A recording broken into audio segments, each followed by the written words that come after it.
यो यो यो यो मैं क्या करने वाला हूँ। मैं ये देख रिकॉर्ड कर रहा हूँ। ठीक है, ये मैं सिर्फ बहुत पहले, लेकिन मेरे इसमें मेरी ना आवाज आ रही होती है। ये जैसे आप माइक ऑन है ना, जिस वजह से माइक की आवाज आ रही है, और जिसके कारण मेरी बैकग्राउंड वॉइस आ रही है कि डिस्टर्बेंस है, मतलब कुछ भी नहीं है। तो उसके कारण मैं एक वॉइस ओवर डाल रहा हूँ, तो कई पे फिर गाने डाल देता था मैं पीछे। मेरे ख्याल से मुझे वॉइस ओवर डाल देनी चाहिए, वो बहुत सही चीज़ है। और अब थोड़े बहुत बढ़ रहे हैं तो फिर यस, मैं यही करना चाहिए।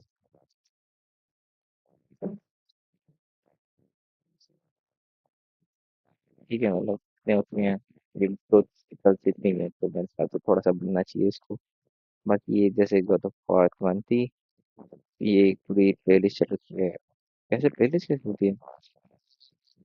प्लेलिस्ट ये ये वाली है ना? ठीक है, तो ये है तो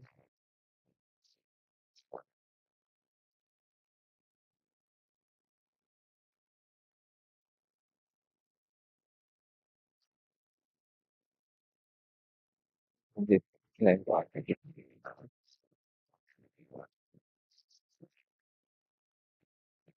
क्या है ये? मतलब चीजें लेके क्या है?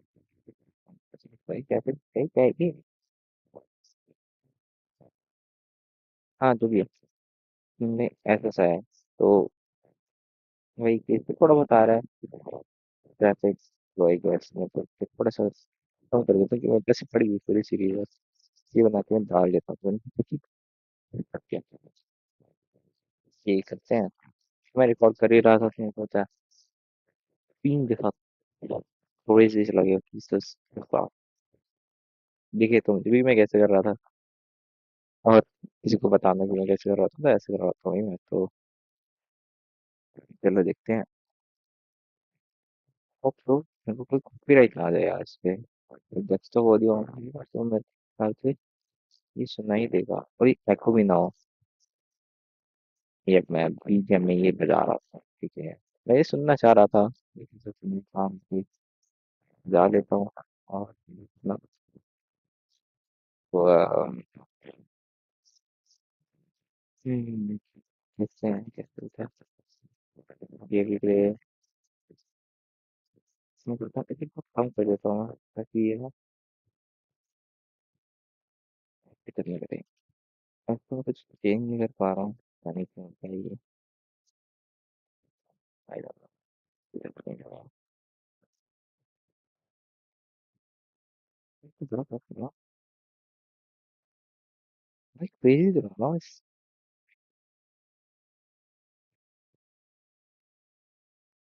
ये दोनों लद्दाख का चेहरा ऐसा ऐसा क्या रहता है, मेरे से नहीं होता है। लद्दाख की सुना है मैंने। ठीक है, ठीक है। अब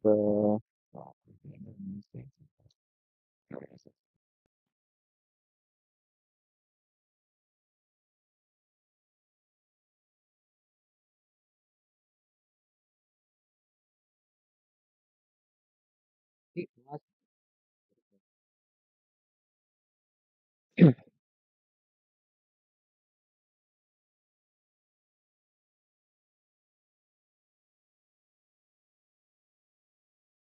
आई है।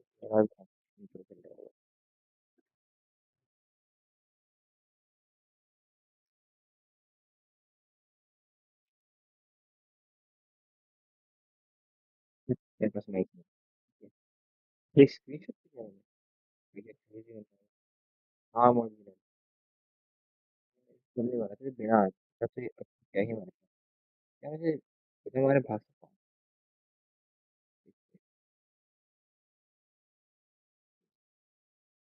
Armor in the north attacks only fire or terror can bring down a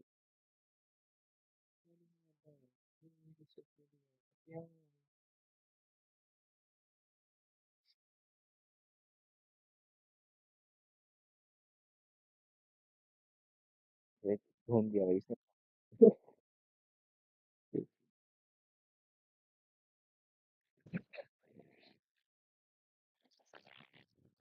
कैसे? तो बिल्कुल ही वो भी ठीक सा बताया कैसे बोलते हैं। और तो क्या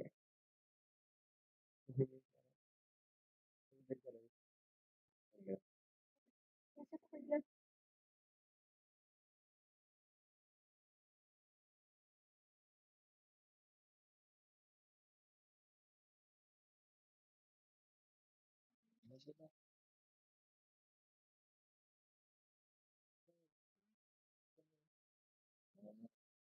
अरे भाई वो आज दावना बड़ा बहुत सा होता है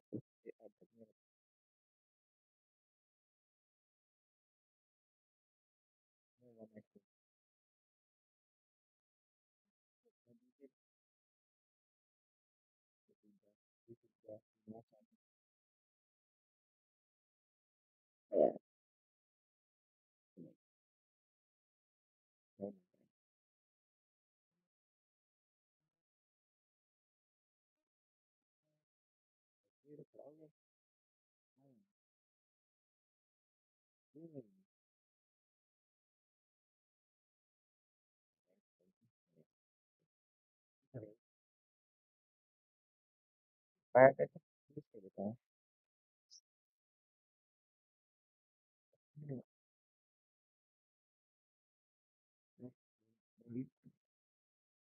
ये स्पीच बोल रहे हैं आप हिंदी में कहा रहा हूँ।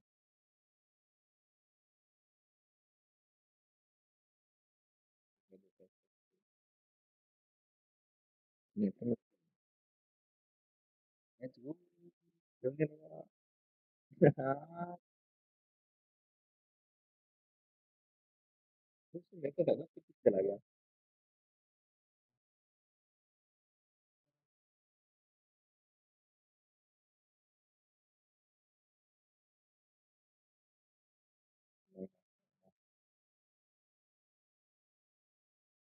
नहीं मैं इतना अच्छा खासा खेला था शुरुआत में ही, पूरा ही हो गया फिर।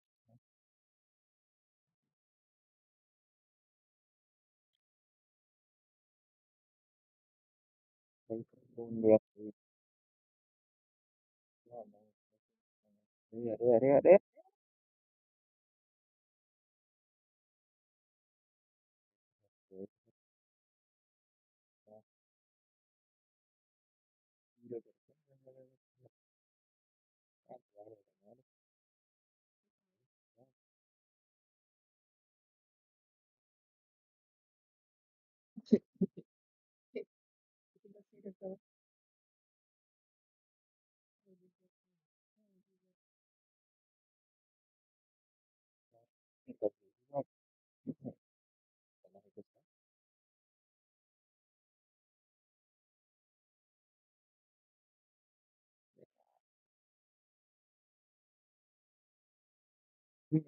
जाओ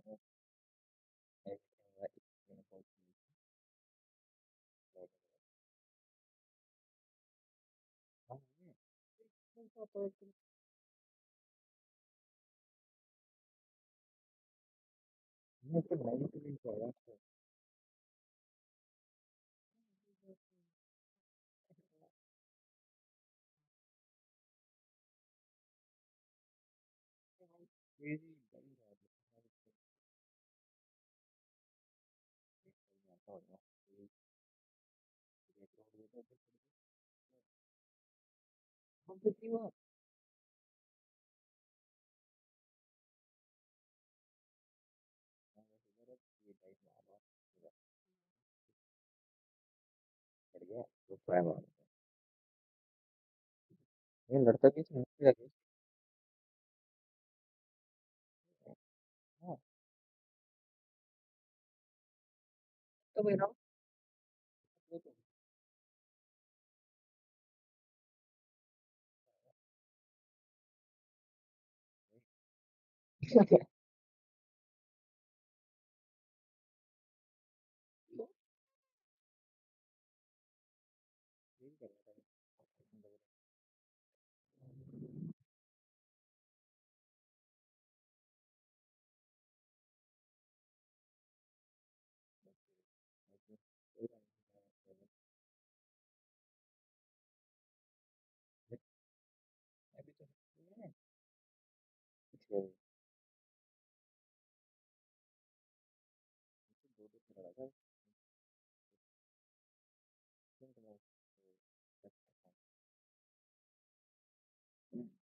ये फटेगा।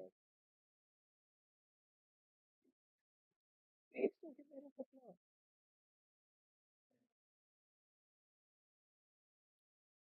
अरे भाई तो कॉम्बो फट गया वैसे। भी कॉम्बो खा रहा था। एक बच गया। वो आ गया वाला।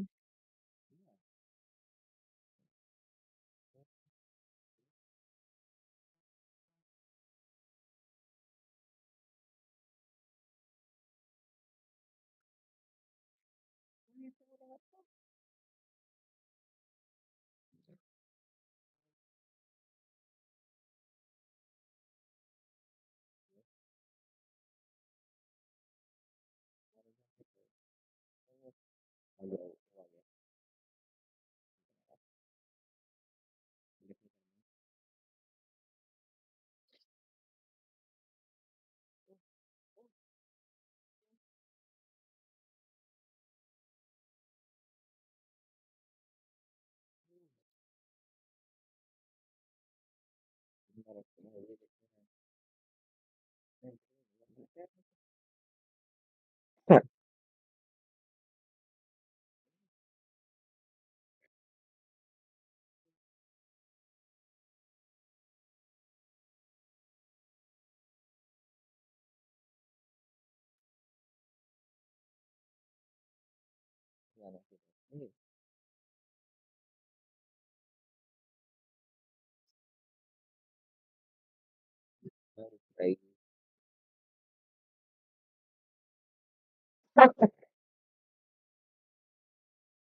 तो लगता है कई बार बाहर जाना चाहिए। हॉल ये अनलाइक स्पॉन है। डॉग वाला तो डॉग इसलिए हो रहा था तोड़ने के लिए तो कहीं से खाते थे। काफी है। एक बार स्टार्ट रहा था। वही जस्ट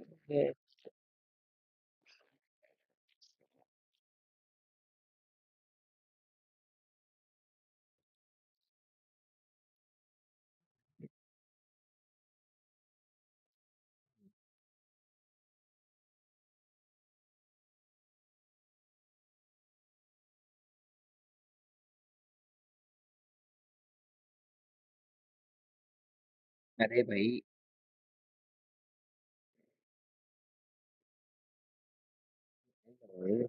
एक गाना था बीच में गिर जाता है।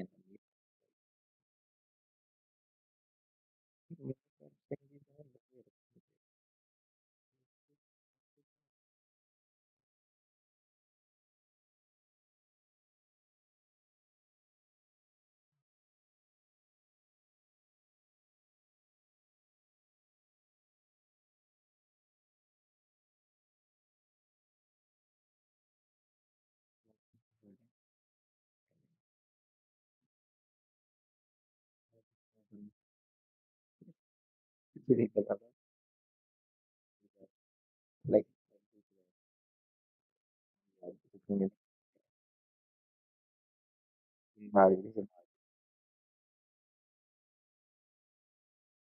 वो दबा ना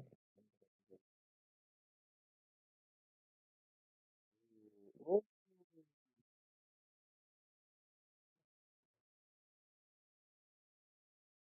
यार भाई,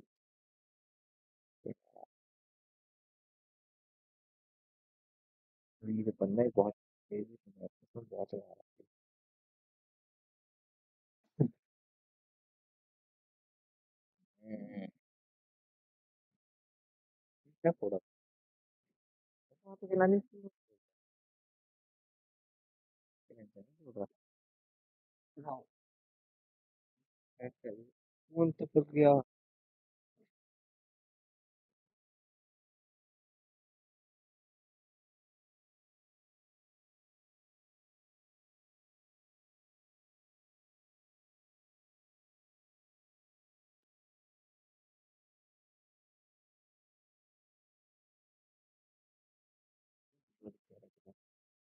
ये बॉस फाइट भाई, फाइल भी नहीं यूज कर रहा हूँ मैं।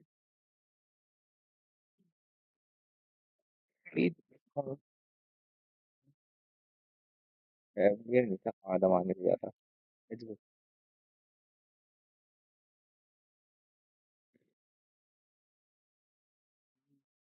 मैम की मदद से जाता है। तो चल रहा है भाई, ये तो चल रहा है भाई, ये भाई, इतनी खराब हमारी है फाइट।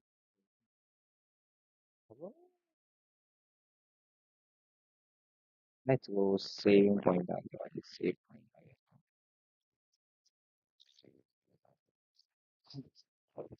सब ये फिर करते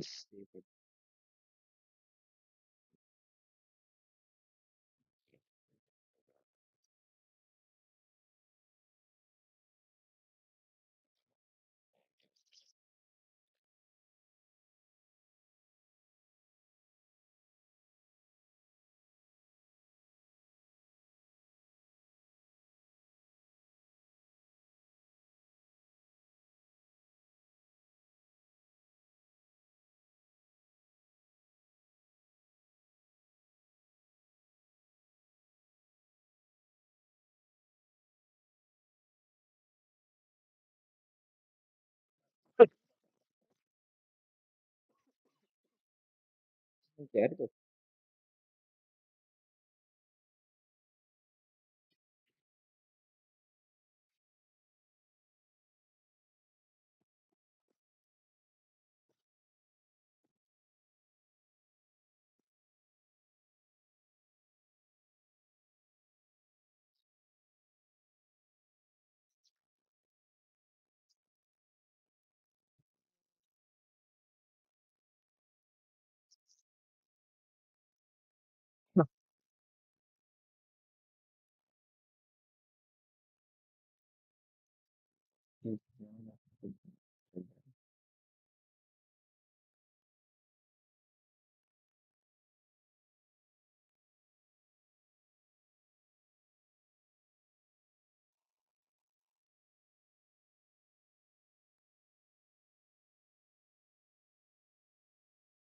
मैं तो ये सही बात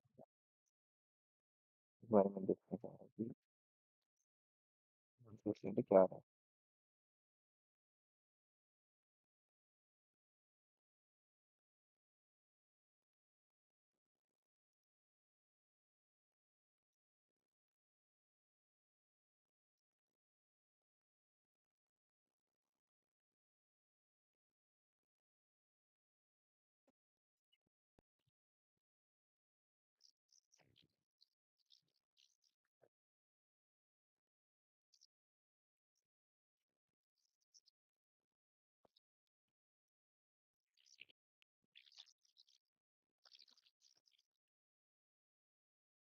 इसलिए तो इसके अंदर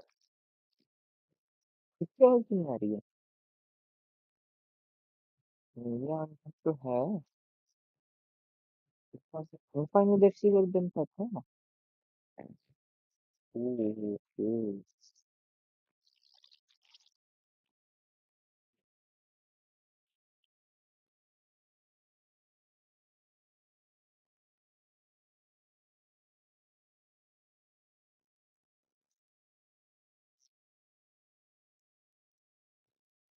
एटलीस्ट गई थी वाली। Ispirazione. Oddio.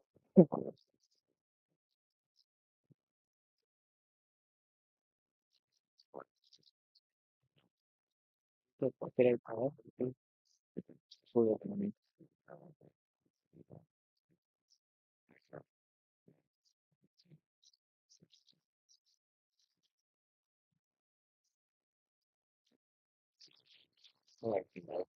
Non mai ottimo. Non è passato. Sono orme che bad. Frankfurt bitte, genau. Ah, das ist die.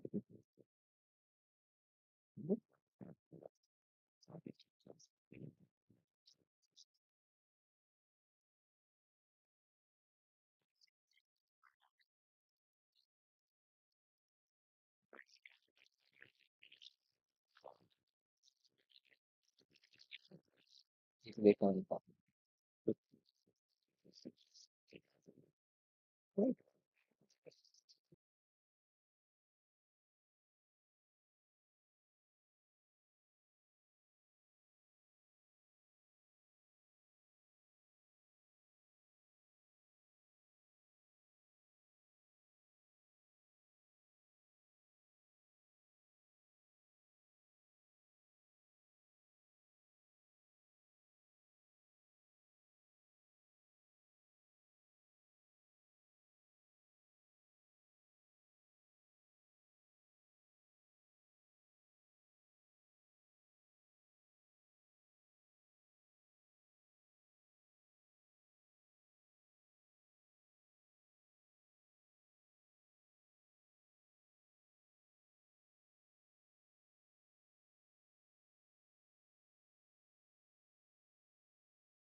Sama deh, saya doang sih. Hari-hari.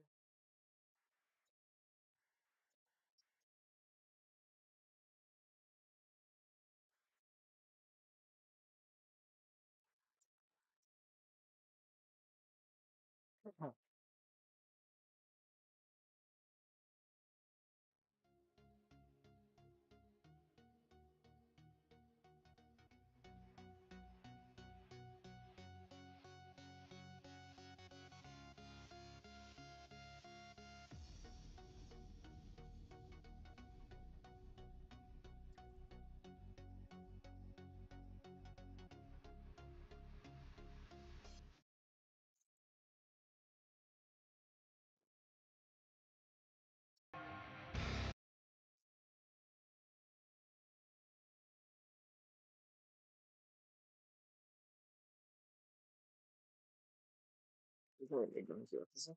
Hmm. Just raise my question.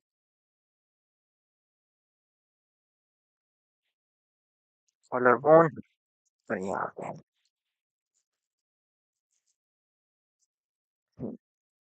ठीक है.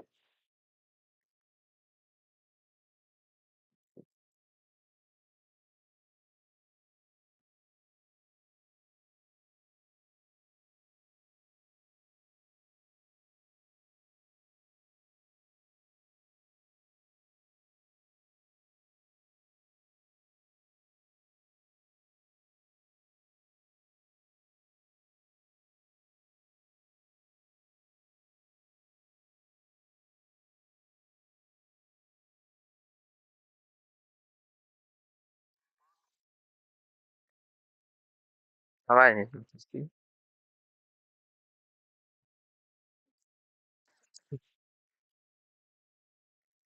इसलिए कुछ बोल सकते हैं।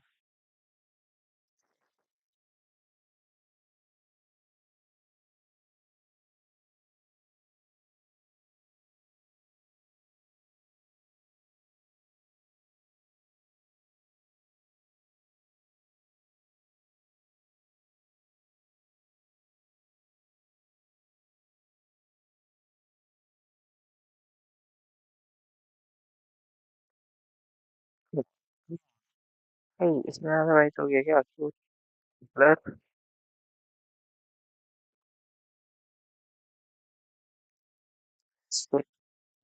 कैमरा भाई,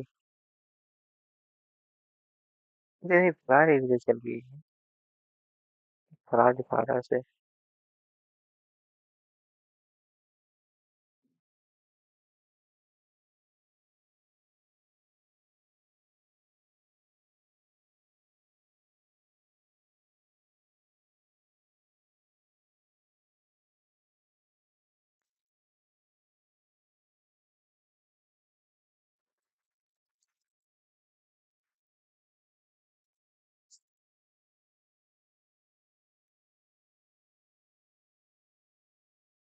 रुको, ये चीज मैं ऐसे ही करता हूँ।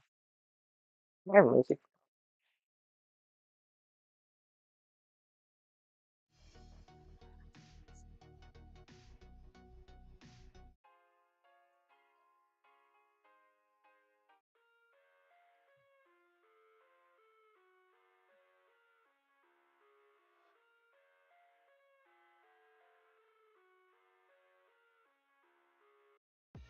I live inside my own world of make-believe.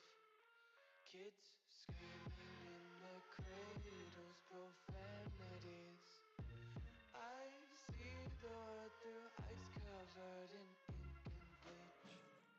Cross out the ones who heard my cries and watched me weep. I love everything. Fire spreading all around my room. My world's so bright, it's hard to breathe, but that's alright. Hush.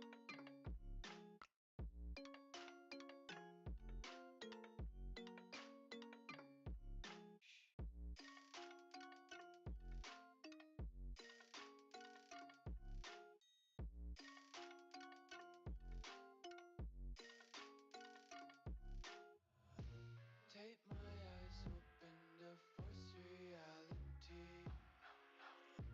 Why can't you just let me eat my weight in glee? I live inside my own world of make-believe. Kids screaming in the cradles, profanities. Some days I feel skinnier than all the other days.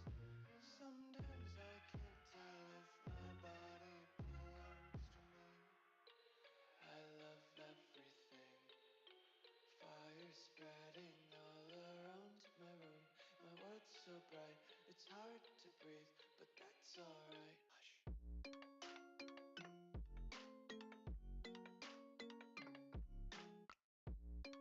Hush.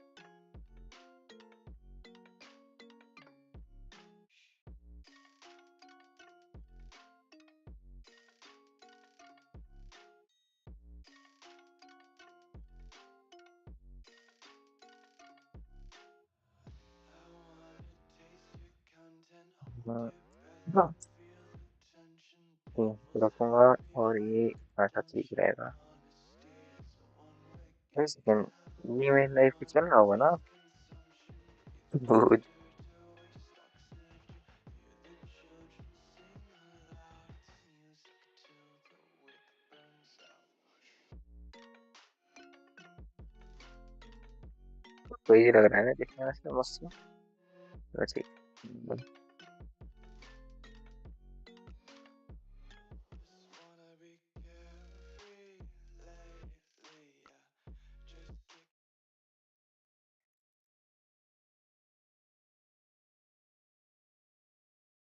Just kick. क्योंकि ये full screen चल रहा है और ये भी full screen चल रहा है।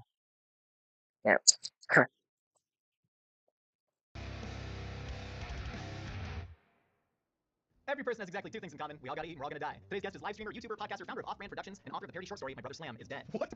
How do you know that? Ludwig, in that fifth grade class, they said that your comedy career peaked when you said the protagonist was asked to do the dishes and instead showered with them. How has the slide downhill been since? Dude, that's crazy. Yeah, no, the class erupted in laughter. That was a high I've never gotten again. That was like the first time I did heroin. Yeah, I spent my whole life chasing the dragon. Look, the first time you did heroin was 2018. Jail.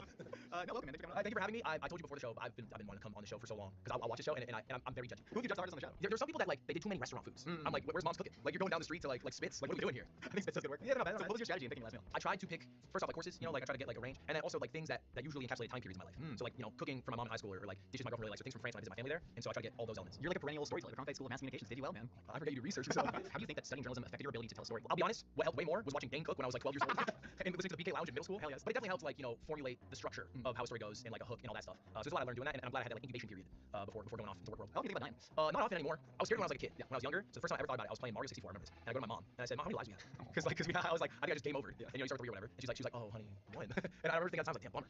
Like you guys are way better. You'd be so sick if you could have like 3. You know what I mean? You could do so much more. But that was the first time, and then I had like a little arc with it. But I'm chill now. Well, I'm excited to get into the linear story arc of your life. I'm excited to maybe reignite some of that. How do you pace yourself to be able to eat all the food? I have only had a protein shake, and then I went crazy on the Peloton. Oh, you're perfect. I went stupid on that thing. That'll actually like give you a natural stopping point because your stomach's not expanded right now. It's like professional eaters before a hot dog competition. They'll actually eat a bunch of like cabbage and stuff to bloat them. So then they pass it. So right now your stomach's actually pretty small. Ludwig, for the first course of your final meal, we have a pumpkin before a hot dog competition. They'll actually eat a bunch of like cabbage and stuff to bloat them. So then they pass it. So right now your stomach's actually pretty small. I had a protein shake, and then I went crazy on the Peloton. You know what I mean? You could do so much more, but that was the first time, and then I had like a little arc with it, but I'm chill now. That's great, man. Well, I'm excited to get into the linear story arc of your life. I'm excited to maybe reignite some of that death anxiety. Okay. You ready to do it? How do you pace yourself to be able to eat all the food? I have only had a protein shake, and then I went crazy on the Peloton. Oh, you're perfect. I went stupid on that thing. That'll actually like give you a natural stopping point because your stomach's not expanded right now. It's like professional eaters before a hot dog competition. They'll actually eat a bunch of like cabbage and stuff to bloat them. So then they pass it. So right now your stomach's actually pretty small. Ludwig, for the first course of your final meal, we have a pumpkin scone, a little bit of maple drizzle icing on there. We have a cappuccino, whole milk, only the best, and then a baguette with Normandy butter. This is Clazy Don't butter. Might break you off a piece of baguette. Just give me right with your hands. Oh, wrong. Yo, that ratatouille thing? Yeah. You know it's good? Love? That's a good one. Where are you going? Dig into Dude, dig in, man. Talk to me about the baguette. You are French. This is the most French thing in the world. Yeah, so I'm the least French person in my French family because I'm the only person born in America. You know what I mean? Interesting. Yeah, everyone else is born in France or like Sweden. But every time I go to France, like a lot of French food's intimidating. Baguettes are not intimidating. No. So like the American kid, what I would do is I would just eat baguette. I'm going a little stupid with this, you don't mind. Dude, please, I'll get stupid with you. I just would eat like baguette but like plain. And my mom used to get so mad at me. She'd yell at me. She'd be like, "No, it's not which just means like don't eat plain bread. Like it's a waste of you're wasting your food. You're just eating plain bread." And I was like, "But mom, it hits." You say that the mom, it hits. I was really advanced my Baguette is fire. 1999.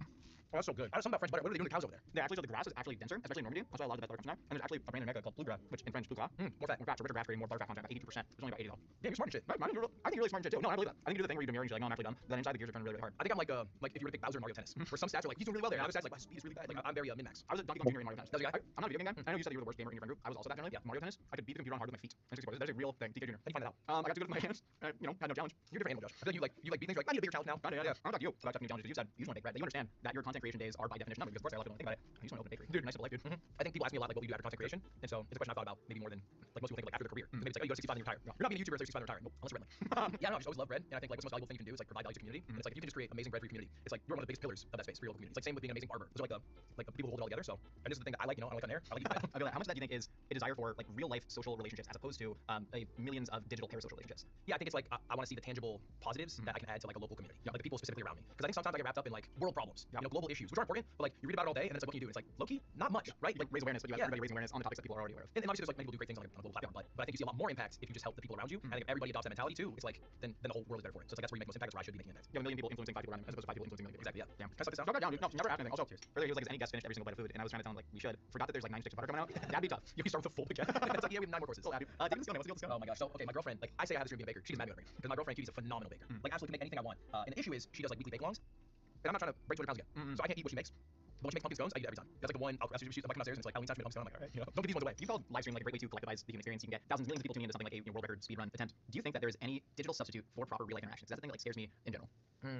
Is there something sacred about actually like being in the same room with somebody sharing that experience? And you think it kind of leaves it a bit hollow when it is something digital? I mean, I think 100%, right? Mm. Like, I think there's a lot of value, and I'll give you an example. Is like, I don't know if you know Rainbow. He's the guy. Yeah, the one that can like find anybody on the planet. Yeah, he's like, Don't oh, invoke his name, you're gonna find me. You'll be here in like an hour and a half, so watch out, everyone. But he lives in Thailand now, and so he's able to use like Discord and hang out with friends that he's grown up with or play games with to like keep that like friendship connection. And I think that's super legitimate and valuable. Yeah. But I also think like there's a like this like touchy like that you can't replace. The meat is important. It is. The meat is important. Like our human bodies and I like can smell your pheromones and your emotions. You know and what I you mean? can like read my face, so facial expression, like Right text, and here. you're like, oh, yeah, and then you talk to later. It's not at all. It's just how you interpret. And so there's more layers that disjoint communication when it's digital as opposed to in person. I think all those layers kind of lead to an ultimate lack of empathy, which is the thing that brings me the most. If you were to play pick up basketball with someone and you missed a shot and they said, "Kill yourself, loser," like you'd be up in their face. Like, how many times has that happened in a video game? How many times in a video game log does that happen? Oh yeah, even on like a first 2 minutes of meeting someone in like a Valorant game which has a voice chat feature, someone could instantly tilt because of whatever happened previously. I don't know. Yeah. And then call me a slur. Like that can happen. That won't happen in pick up basketball, right? If I'm playing with people I don't know, within 2 minutes of meeting them. Yeah. The friction to get there online is way lower because the consequence is way lower. Correct. Yeah. I think consequences and then people's actual like internal guilt because they've grown up with that anonymity. I had to explain this to my fiance who was very offline yesterday when I said, "Oh man, Ludwig's been like swatted a bunch." She goes, "What is swatting?"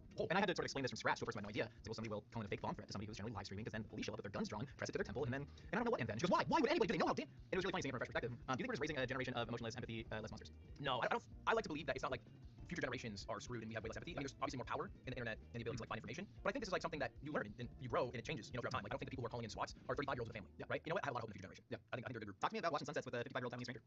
Tumlo? Tumlo? Oh my god, I'm saying it wrong. It's a foreign language. But yeah, I lived in this area that had like a hiking trail, and I was in this phase where I would go on my Vespa over this hiking trail, like a 75-year-old man in stretch at sunset. So I would just stretch. You said you're not 30 yet. Yeah, I'm acting like this is like 3-4 years ago too. And I'll go like 3-4 times a week. And then one time, like this 50-something odd guy passes me, just giving me away, sees my Vespa, and he's like, I just grabbed one of those. And we just get to chatting. And then every single time I go, because he would also walk at sunset, we would just keep talking. This happened like time and time again until we exchanged like WhatsApps. It's cool talking to someone who's like from such a different background, different generation, different part of the world, because I feel like it grounds you. You know what I mean? Like I can learn a lot from this guy because I have zero of the experiences he's had. So I just sit there, I just let him yap. I'm like, hell yeah, too much. Yeah. Tell me about watching sunsets grounds you because some people they feel small as part of the cosmic force and they get a lot of anxiety about that, but it seems like you get a lot of comfort in the idea that there are things a lot bigger than you. Yeah, I don't know, I think it's like cool. You know what I mean? Like everyone's seen a sunset. And when I say everyone, I mean like everyone who's living now and who has ever lived. And like they've experienced it, but it's always like a different sunset in a different part of the world that might look more beautiful, less beautiful, whatever. So I think it's connecting to me to like the broader human species in a way that like other things can't do. Like there's very few things in life that you'll experience that every human who's ever lived has got to experience. You're saying that sunsets are the world's first live streams. In a way, yeah. In a way, like imagine like like probably like 55. I don't know how old. When did we start? Like 600 BC or something? You think humans started in 600 BC? Maybe 6,000 years, right? I think it's only roughly 200,000 years. Am I crazy? Tortillas were invented 12,000 years ago. Why are we both looking at Damien? Who's got us? So much species. I imagine back in the day after they were hunting, big ass mammoths, they're all like, yo, guys, sunset starts soon. Jump around like it's TV's fire. It's a good one today. It's a good one. Let me for course number 2, we have the Chutoro sushi. This is the slightly fattier part of the tuna belly, and then we have a lobster roll. We actually have 2 lobster rolls. We got one hot with drawn butter, one cold with mayonnaise, some cake cod, kettle chips. I know you're a New England boy. Go Pats go. And then we got some lemon on the side, wasabi, ginger, and soy sauce. I'm Dig in, man. Tell me about the sushi and lobster rolls. I like fish. I'm geeking so much just seeing this food in front of me. I'm barehanded, by the way. You should barehand it. I've had the opportunity to travel a few times. And for whatever reason, I think just because of Naruto. But since I was like 12 years old, I love Japan. When I was in college, I tried to do the JET program, which is where you go to Japan to teach English. I got denied. I got on what grounds? I don't know. When I later told Chris Brown, who's a Japanese YouTuber, that I got denied, he laughed in my face and he says nobody gets denied. So I must have had a horrible resume or something like that. But because of my job now, I got to go. And I gotta say, sushi hits. Dude, this. You also have more Japanese professional cooking experience than I do. How did you get fired as a line cook from Tatsu Ramen after 2 days? 2 days. Have you cooked at many restaurants? Not time I have. It is a hard job. And not only is it hard, you're not paid as hard as you are working. No. There's a disparity there. Yes. I didn't bring nonstop shoes the first day. I'm like slipping and sliding everywhere. Like, and I'm basically just like a line cook. I'm like just doing the same. I'm just putting the broth in and then what fat they want alongside. Yeah. And I'm doing this for like I think 8-9 hours, and I'm sweating, and I'm earning I think maybe like $10 an hour. After I do 2 days, I go across the street because this is in Pico and Olympic in West LA. There's a Best Buy. I need to like pick something up from Best Buy. I see there's a job application there. I apply. They offer me $12.50. It's air conditioned, and I'm like, bro, I'm not cut out. I gotta admit, I'm not cut out for that chef life. And so I went to the nice, comforting Best Buy instead. Daniel Lobster, Yeah. Also, you said some out-of-pocket stuff on your streams, but maybe the most out-of-pocket thing, hold on, I've ever heard, is you talking about Trevor saying that he can't cook. Oh my God. Give you the platform right now. I know you're nervous. To clear the air. I think Trevor can't cook. I disrespected Trevor. It's not that I didn't think Trevor could cook. It's that I thought your name was Trevor. Now I'm offended. Because what? Oh my God! Now we're both offended. Trevor, my man. Man. I had mixed you guys up the way Cutie phrased it. She's like, yeah, I got like mythic dude coming to judge cooking. And in my mind, I'm like, oh, Josh coming. Yeah, the Jack's handsome most successful. And then Trevor shows up, and I was like, this guy can't cook. This guy's not the guy who does the meal thing. That was my thought, but I was wrong. Thank you for saying And I that. apologize. Thank you. Have you cooked any of these meals? No, unfortunately. But I did want to take this opportunity because you did say it, and I want to challenge you to a cook-off. Oh my God. I wanna Right now? challenge- No, not right Like, now. I was like, all right, give me. No, but I want to challenge you to a cook-off. You can pick any dish you want, and Josh and Cutie can judge it. I'm Because down. it really hurt. I literally had a friend text me. He's like, Ludwig's talking about you on the stream. I was like, what? What are you looking at me for? Like, what did I do? I forget I'm not just talking to my homies when I'm live. You're talking to my homies. Right? All right, cook off. I get to pick a meal. Whatever you want. Sushi. All right, let's do it. This is happening somewhere. Somewhere. This is happening somewhere sometime. We'll talk. Anyway, enjoy the rest of your meal. Thank you, Thank you for apologizing. Thank you for coming to surprise me and scare me. You get a swing, I swear. You like lobster rolls? I think it's number one. What? Are you a hot lobster roll or cold lobster? Really? All day. Yeah. And I remember like the first time I had it, I ordered one, I ate it, and I was like, I'm gonna get another one. And I ate it, and I was like, I'm gonna get a third one. And I just ate 3 just like there because I just loved it so much. I want to talk about your relationship to success and money. You have called Twitch streamers generally unable to live functional lives and not able to do their laundry or pay taxes or shower on a regular basis. I think the simple answer to that is probably that the more you stream, the more money you make, so people are just heavily incentivized to keep doing that ad nauseum. Do you think it's actually about the money, or is it simply about watching that number going up and feeling like you've won the game? Yeah, it's definitely gamified. Like, because oftentimes they earn such a large amount of money, and there's almost sitting on like a dragon. Like, it's not for a purpose. Obviously, like I can financially set them up, their children up, their grandchildren up. So there's always value to money. But I think Twitch and Set us on fire. Quick. I have been watching on YouTube only, and here's a good the other streaming sites as well, have gamified streaming so much that they care less about how much you're making and more about almost like the relevancy and their average viewership being high and like new peak concurrent viewership numbers. Real currency is just attention, right? It's just keeping people transfixed. Yeah. And that comes from both the supply and demand of the audience and people actually doing it. Your self-worth becomes attached to how relevant you are, which you can objectively see if you go to a website, solelyno.com, that ranks you. And you have a ranking on how good you are doing. And if you're doing bad, it goes red percent down, bad month, bad week, bad year, and you feel bad when that happens. So I almost think it's like a defense mechanism to feel better about themselves. They work harder than they really need to. And maybe I would say also like they work less efficiently. Like they're spending all their time streaming instead of like maybe being more well-rounded and knowing how taxes work or whatever. You seem like you have a very healthy relationship with money. You talk about like the two phases in life as it pertains to money. The first is trying to get safety and security, set yourself up with maybe a house. And then the second, which is like kind of where life almost begins, is like what fulfills you and actually makes you happy. What stage are you in right now? It might be phase two, but I think the reason I work and the reason I do what I do is mostly responsibility at this point. And you know, because I have like a certain amount of employees, like I have family members who I'm trying to like support. I have like friends, family, all that stuff. So it's like a responsibility, and not like that I don't enjoy it. I like that sense of duty. I find that to be like purposeful. Yeah. How did you sort of exit that rat race of needing to see the high numbers? You talked about getting the first time you had 10,000 concurrent viewers on stream, you were stoked. But then anytime you go up, you got come down. So the next day, you're just laid on the ground, unable to click the go live button because you were afraid of not getting that level. Do you think you've gotten outside of that? It's gotten better? Yeah, that happened a lot. That probably happened like 10 times where I've had an incredibly good stream, but you know, your best stream is only as good as your next stream. So if your next stream is bad, then that's what people know you for. Like, it's not like a film director. It's not like James Dean, he did 3 good movies and he's the GOAT. You know what I mean? Like, that doesn't happen if you do 3 good streams. And the way I got over it was by kind of sucking it up. I was like, this is a me thing, this is my brain thing, this is my expectations thing. I can't start setting these insane expectations of myself because I'm just me. Do you think part of that is you streamed for 31 straight days, 24 hours a day? It seems like there's nowhere more you could push it from there. Do you think you hit a sort of terminus? Yeah, I think so at that point I was still like deep in the rat race of like, you know, bigger number, better person. That's the thing you say. And obviously like for that month I was like the biggest Twitch streamer, both in like hours watched, and I hit like the most subscribers I'm gonna hit, which is like a cool milestone, an achievement. And I thought after that I was like, I made it, red carpet, all right, paparazzi, and I went live and then like crashed down to almost less than I had before I even did this other one. And I was like, oh, I thought they were gonna be different, and they weren't different. And so then I realized like, okay, I have way too much value in a number that I don't have that much control in. So I need to start spreading where I find value myself outside of a single number that I can't control. And I should put my value in things I can't control. Yeah. What's the biggest source of value that you find right now outside of any sort of numbers? I think it's like the value that I add to the people around me. Like I think that like makes me feel the best. Does meat matters? Yeah, and I think that's it. I think it's literally like, can I make the lives of the people who I love better? And if the answer is yes, then it's like good day. Yeah. Oh, then are you ready to go for I'm so ready.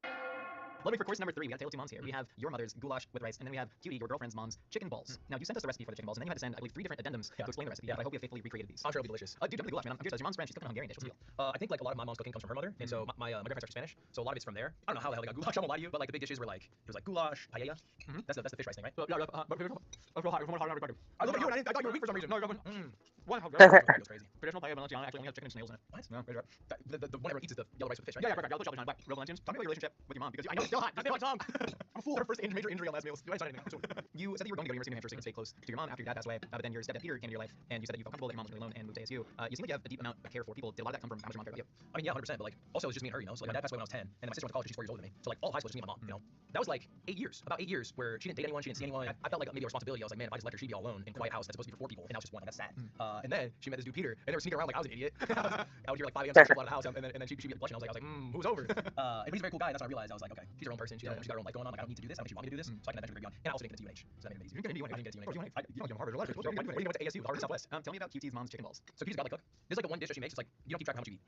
Okay, I hate the way the phrase. You feel like 2, 3, 4, 5 balls deep. Yeah, I sometimes I'll go 6, 7 balls deep. because it's just like a snack. It's just like a yummy snack. So I just keep eating it. So of all the dishes she makes, this is the one that like when I see it, I come downstairs, I'm like, it's a great day. Yeah, it's a great day to be alive. Can I take the chicken balls, please? So for people who don't know, this is a crescent dough filled with shredded chicken, cream cheese, and mushrooms that are then crusted in nuts and breadcrumbs and then dipped into chicken gravy.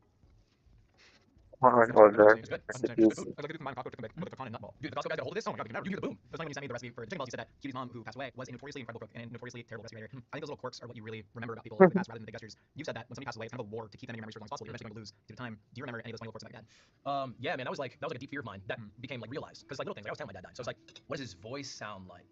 Is something that like, you know, unless you have like a lot of recordings, like you forget. Like, what did he smell like? You know, I think it's those things that you don't necessarily think about. And like obviously it's easier to know what someone looks like, but like it's those other things that make up what a person is. It's the meat, it's the smell, it's the voice, it's their presence, it's everything, yeah. Yeah, so I mean, I think his weird quirks, I think honestly it was a smell. Like for some reason he always smelled like old genuine leather.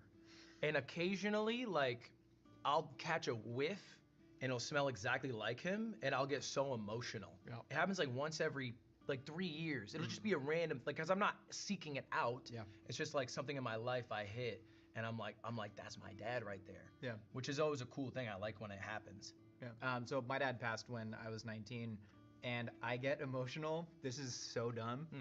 Every time Jar Jar Binks gets brought up in conversation, because my dad, for whatever reason, would call me Binks because I loved the character Jar Jar Binks, and then he would do the most unhinged Jar Jar Binks impression that made no sense. Where he'd just go, "I'm Jar Jar Binks," and it made no sense whatsoever. But anytime I hear Jar Jar Binks, Someone's doing like a Misa thinks. yeah, literally. My God, that's sweet though. That's cool. It is really sweet. Hey, Dead Dad Club? Dead Dad Club. Yes, I've been sir. talking about starting in like an adult orphanage. Okay. You Yeah, know? yeah. Do you think that your dad dying at a young age gave you a lot of perspective on life and death? Yeah. Because I think maybe like the more normal progression is you're eased into death. Yeah. Right. So a lot of people's first experience with death is a family pet that maybe they had before, the parents had before the kid was born. So I think you're eased in, but like age 10, like dad's kind of the big one. You know what I mean? That's like it's like that's one of two there crossed off.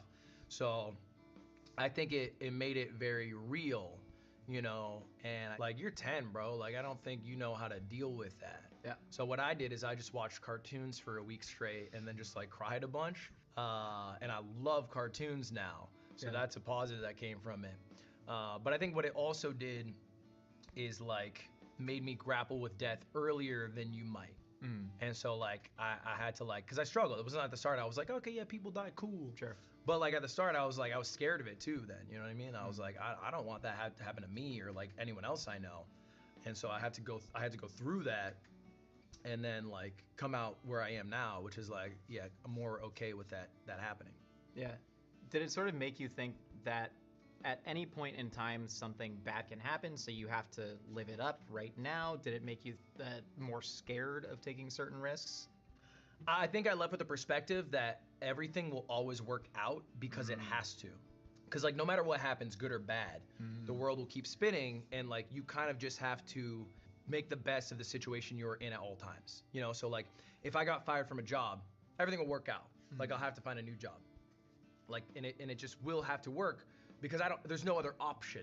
Yeah. Because the world keeps spinning. Like I can never just stand still and let things pass me by. I will have to always actively like do what's best for me and the people around me. And that gives me a lot of maybe like false confidence too.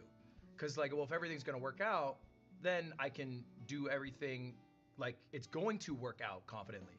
Yeah. And when it doesn't, that's okay, because I'll just adapt to it. And if it really goes to shit and you die, then you don't have to worry about it anyway. Yeah. So it's like You're none the wiser if you're dead. Exactly. So it's like everything will always work out, and if it doesn't, then that's okay anyway. Yeah. Do you think that you've actually processed your dad's death and the tragedies that happened to you when you were younger, or do you think you've just sort of coped with it and keep moving along? What's the difference? I don't know. I don't want to stand here and pretend that like, yeah, I nailed that shit. You know what I mean? Like I crush it. I've dealt with it perfectly. Or like, nah, it's super repressed, and like I'll one day have to unpack that. I genuinely don't know. And like the only thing that I'm interested in now, as far as like my dad's death, is like learning more about who he was. For the people who are able to have more time with him. Like that's the only thing that really comes up in my head. It's not like any regret or sadness that I haven't dealt with. Ludwig, for the final course, we got the espresso shot, we got the Smucker's Uncrustable, and then we have cut with lemon zest, pepper sugar, and lemon butter sauce on there. That's fancy. That was good. Hey, cheers. Yeah, cheers, man. I had a good time. To a good meal. Okay, tell me after. Where's the rank? You might crack the top 7, top 8. No, I know how much the numbers mean to you. I'm gonna find it. Okay, come back in disguise. Tell me about the emotional meaning behind the Smucker's Uncrustable. This is my favorite snack. I started my whole streaming career through this video game called Super Smash Bros. Melee. This video game called Super Smash Bros. Maybe I've heard of it, man. But Melee. I named Lucario in college. Okay, so now you're already wrong because Lucario's not in Melee. Well, he's one of them. I started commentating for it. That's what I did. I was literally commentating people who are good at this video game, play the video game. Good enough that I got 1,000 people follow me on Twitter for commentating this game good. And I was like, hey, I'll start streaming a bit. And I had like 5 people tune into my streams, and then 10 and 15 and 20. And those people all knew me from commentating this video game. Like I owe my career now to that. And I had the opportunity to work at this company called Beyond the Summit that made like the coolest events for this video game as like a producer, and they had Uncrustables on site. I think that weekend I might have had 25. I went in 185 pounds. I left in the 190s. This is 5 years ago. I have not looked back. Cultivating mass. I've never gone back to the 180s once. I gained 10 pounds in one weekend on just Uncrustables. But yeah, that's my love of PB&J. The espresso, you have caffeine beans? Yeah, I think like I have every day one cappuccino, one Red Bull. That's every single day. The push and pull between the European and the American is beautiful. Yeah, I'm mixed. I gotta be true to me. But Tell me about the crepes. How do you do with it? this is a holiday dish for me. This is Christmas time. My mom is chefing up crepes, and we just opened the presents, and we're digging in. And you start savory crepes, and you go sweet crepes. You're gonna be happy with that. That's fire. That's excellent, man. How do you say that's fire in French? Sichel. Sichel. Yeah, Sichel. My French is legitimately like equivalent to a 7-year-old's. You said that you sort of come to terms with death. Where do you think you go when you die? What happens after the big sleep? Me? Yeah, you particularly. Me specifically, not you. More me. Me. Shit, man, I don't know. SARS, heaven, something like that. Pretty good, concise one of those two. Yeah, maybe it's like heaven. I get up there and it's like my dad, my grandma, everyone. They're like, "What up, dude? Like, we miss you. We dap up." You got a Red Bull and cappuccino. Yeah, we got it ready for you actually. Like, we knew you were coming. Start ripping There's too many bars. caffeine here. But it's not something that I worry so much about. Yeah. Like I think what it is what it is, and so I'm just like doing what I can do while I got this short time on Earth to like be the best person I can be and help as many people around me and live out whatever dreams I have. And then what comes next is like, cool, I got it. Yeah. Where do you think that sense of morality comes from? Because there are a fair amount of people that don't understand morality if you don't believe in afterlife. Why are you doing something? Where does that sense come from for you?